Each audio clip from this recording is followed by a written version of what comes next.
In this episode, we travel from San Diego back into Arizona, where we spend some time with family before heading off to our big destination, Florida. Hi, I'm Dave Atkinson, and welcome to Life on the Straight. Thank you for watching, and if you'd like to follow our 2-year journey as it unfolds, please consider subscribing, which is free.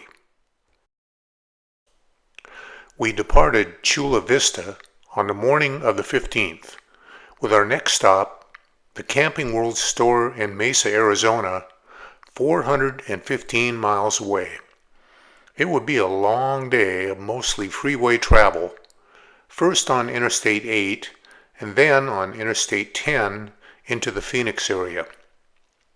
This time we would have to deal with a steep eastern downslope from Laguna Summit, and it was nice to know that G2's engine and transmission could handle the high RPMs that engine braking required, along with an application of our disc brakes every now and then. Nevertheless, it was a slow slog for many miles until we rolled out onto the desert. East of Yuma, the Interstate 10 traffic was diverted into a Border Patrol checkpoint. We had been stopped by those before, and my standard way of passing through them unaccosted had been to don my Yellowstone baseball cap. The guards looked at me driving G2 with a car in tow and basically just waved us through. Some checkpoints, such as the one we were about to go through, had arrays of sensors on both sides of the vehicle. I slid open my window to talk to the guard. "How many of you are there in there?" "Just my wife and I." He said something like, "Are you sure about that?" And I told him that it was just us. Then the light bulb lit up. The sensors might have detected Buzzie. He was lying up next to our seats, so I picked him up and showed him to the guard, who smiled and asked if Buzzie was a U.S. citizen. "As far as I know," I replied as he waved us through. We gassed up G2 along the way and pulled into the Camping World parking lot at dusk. Then we found a good Mexican restaurant a short drive away and celebrated our drive with a pair of frosty margaritas. We didn't realize it at the time, but this Camping World was not a Winnebago dealership, so they couldn't do any warranty work on our rig. But luckily, she didn't need any. We had them pressure wash the insides of both holding tanks, install some sensor cleaner to the gray water tank, install an extended stay valve on the onboard propane tank piping, and perform a 6K oil filter, air filter, chassis lube. The purpose of that extended stay valve is simple. If you are at a campsite for a lengthy stay and run out of propane, you don't have to break camp and go find a propane dealer to fill it up. Instead, you can connect a 5-gallon tank, like we carried with us for the grill, to the valve and then turn the lever from the internal tank to the external tank. Why these are not stock with all motorhomes is beyond me. After we finished up the next day at Camping World, we only had to travel less than 2 miles to the entrance of Good Life RV Park. This place was huge. The campsite numbers began at 101 and ended at 3279. It was mostly manufactured homes that sat upon the campsites, and they were primarily, if not exclusively, single wides with what they call an Arizona room attached. The Arizona room is half as long as the mobile home, and part of it is covered and screened or windowed, while the other half is typically a covered deck with enough room for 1 or 2 cars to park in front.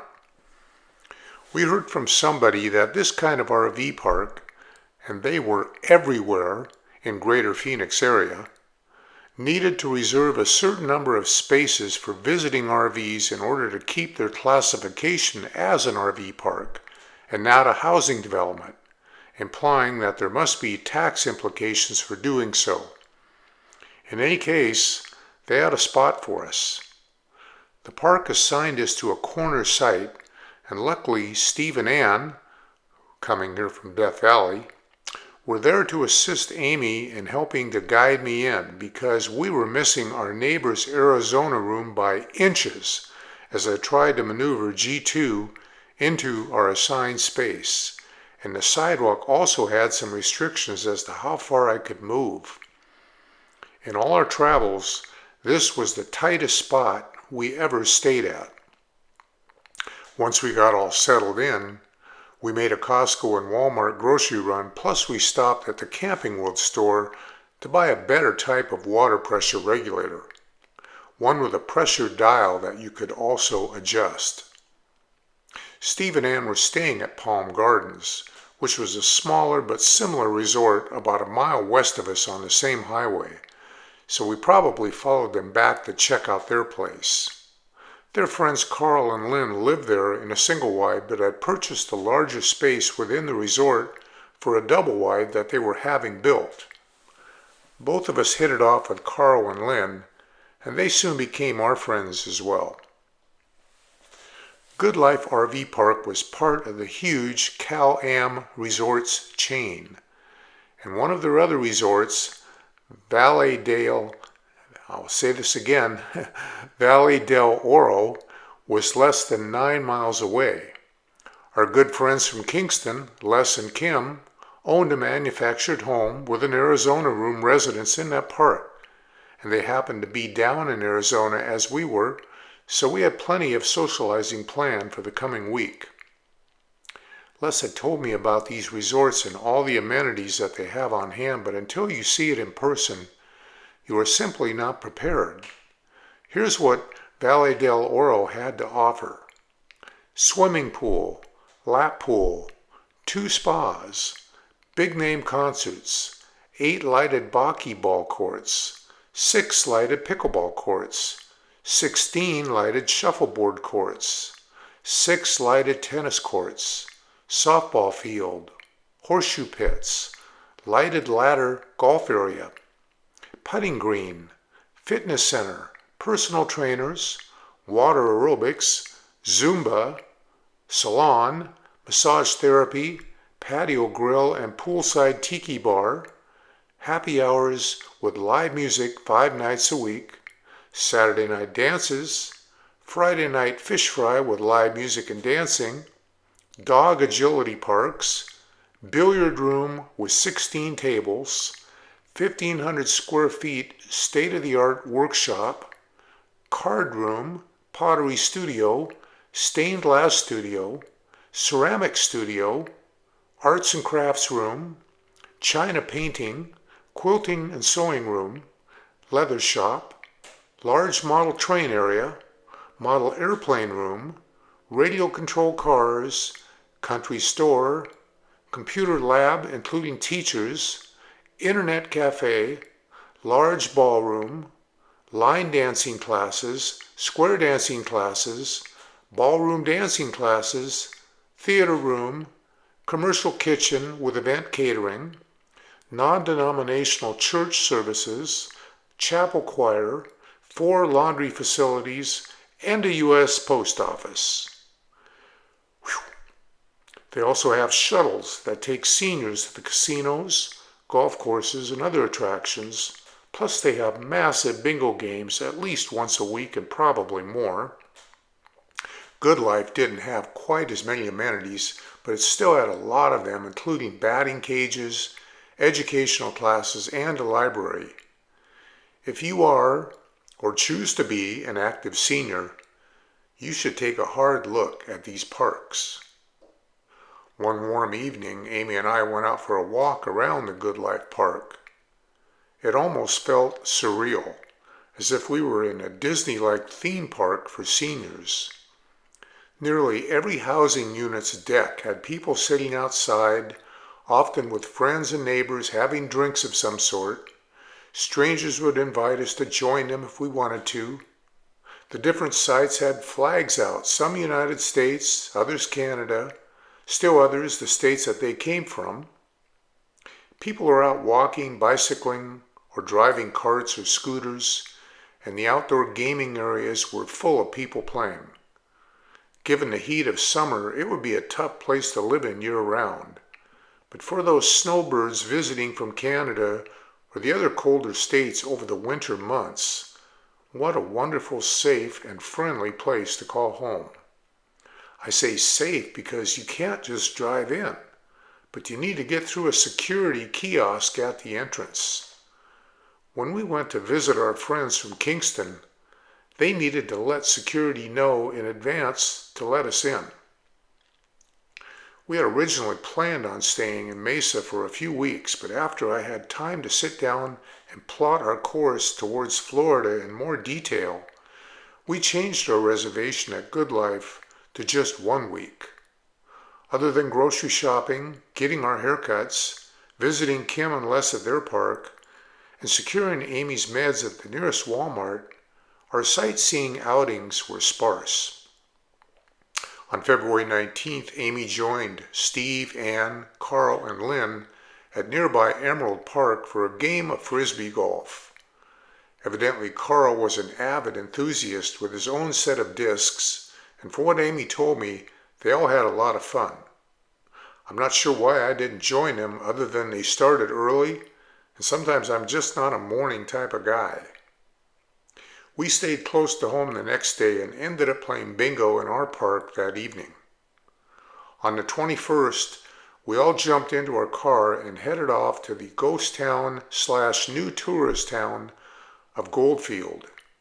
According to Google, it is a reconstructed 1890s town, including gold mine tours, Old West gunfights, a history museum, and more. The more would be restaurants, bars, and gift shops. It was a fun place to visit and close to Lost Dutchman State Park, which we took a quick drive through. We continued north to Canyon Lake, where the Dolly Steamboat tourist ride departs from, and then east to the tourist town of Tortilla Flat. From there, State Route 88, which is also called Apache Trail, turned to gravel, and we pushed on past Fish Creek Bridge, which is a good photo op, up to Apache Lake Marina and Resort. We opted for a few snacks and resumed our drive northeast towards Theodore Roosevelt Lake and the Theodore Roosevelt Dam. There wasn't a visitor center, so we snapped a few pictures and began our circuitous route, now back on pavement, towards home. For some reason, Steve wanted us to take a slight detour to the small town of Globe.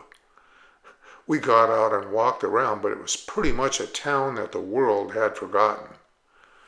We tried a different Mexican restaurant, On the Border, which was big and busy. Our food was really good, and by the time we called it a day, we had logged over 150 miles. On our final day in Mesa, Steve, Ann, Amy, and I played a few games of miniature golf at Golfland Mini Golf, which was only about 8 miles away. We all had a good time, and it made for some memorable photos. And with that, our Mesa sightseeing had come to an end. On the 23rd, Steve and Ann came over to help us maneuver G2 out from our tight campsite, and then we headed back to the Mesa Camping World parking lot for one last night. Good Life RV Park would only let us stay by the week, so we had one more day to burn before continuing our journey. Buzzie was due for a checkup, so we found a good vet in nearby Gilbert and picked up some of his food and supplies. I reserved a spot at an RV park in San Antonio, as it was becoming important to stay several steps ahead of where we were right now in order to secure a good campsite at a good park. Steve and Ann joined us for dinner at the same Mexican restaurant that we went to on the night of our arrival, and we said our goodbyes. The next morning, it was back to Interstate 10, as it took us southeast to Tucson, where we filled up G2's gas tank at a Costco, and on to the Butterfield RV Resort in Benson, Arizona. It was a cold, rainy, and windy 165-mile drive for the most part, but the skies cleared up by the time we reached our destination. This was an interesting RV resort because the owner was an astronomy buff, and he constructed an observatory at the park that he would let campers come over on clear evenings and peek up at the heavens. Our stay in Benson would only be for 2 nights, so the next day we headed out on a 120-mile loop, which took us to the famous Tombstone, the old copper mining town of Bisbee, and then back home on a different route than what we headed out on. The town of Tombstone was a hoot. The town sprung up because a guy looking for rocks back in 1877 found silver. A tourist town through and through, there was always something down the street that was competing for our attention. Our first stop was Boot Hill, which of course had a gift shop. We walked through the graveyard, which includes some of the famous Clanton and McLaury names associated with a famed shootout at the OK Corral. Then we drove over to the main part of town and went into Big Nose Kate's saloon, where Amy slid up to the bar and shouted, "Whiskey!" I ordered a beer. The bartender wanted to know what kind of whiskey Amy wanted, and she said whatever brand that Wyatt Earp drank. The bartender informed her that Mr. Earp was a teetotaler, but Doc Holliday's brand was Old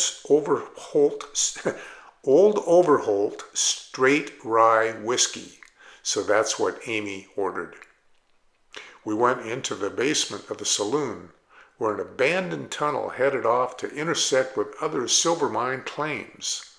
The tunnel was created by a character known as the Swamper, and he supposedly haunts the saloon to this day as he continues to watch over silver that he hid away in the tunnel and shaft. We went into the Big Cage Theater, but after listening to the bland person behind the register trying to talk everyone into buying tickets, we declined. We also went into the OK Corral venue, but didn't wish to pay to watch a simulated gunfight. Outdoors on the street, there were all kinds of activity going on, from stagecoaches rolling on by to the town sheriff walking the streets and interacting with the tourists, to the occasional cowboy shooting his 6-shooter up in the air. It was in Tombstone where I bought one of my all-time favorite t-shirts, an original red dirt shirt, which is a stained and rusty red color that they make using colorful dirt, with Arizona guard dog on the back, with the words above and below them, a rattlesnake chained to a post in the ground. Now we were moving on from silver to copper, as our next stop was home to the huge open pit copper mines of Bisbee, closed since the 1970s. At the heart of Bisbee sits the Copper Queen Hotel, which was built back in 1902. We walked through the hotel but chose another place for lunch and coffee, and then walked up Tombstone Canyon Street, which featured over a dozen artist galleries. Another big attraction in Bisbee is a mine tour, but we didn't pursue it. We drove a short distance from town to look down into the 3 huge open pit copper mines, the Sacramento Pit, the Lavender Pit, and the Holbrook Extension. Directly south of Bisbee lies the border town of Naco, but we headed west on State Route 92, which runs parallel to the border, but 3 miles to the north of it. Off in the distance, we could see these large tethered blimps watching over the border from high in the sky. As the road turned towards the north, we were soon in the surprisingly large city of Sierra Vista, home to the nearby Army base Fort Wachwa. Sierra Vista wasn't some old, forgotten desert town that we had seen so many of by now, but a vibrant modern city. They had all the big box stores, grocery stores, and chain restaurants that you'd expect to find in a large city. The Sierra Vista metropolitan area is now close to 100,000 people. We were surprised to find a city of this size out in the middle of nowhere. Once we left the city limits, we were once again subjected to a border patrol checkpoint. I think we ran into another one between Tombstone and Bisbee. All we could think of was that Border Patrol must have real problems with illegals crossing into our country at this section of our border. Next time we find ourselves in New Mexico, where we visit White Sands National Monument and Carlsbad Caverns National Park.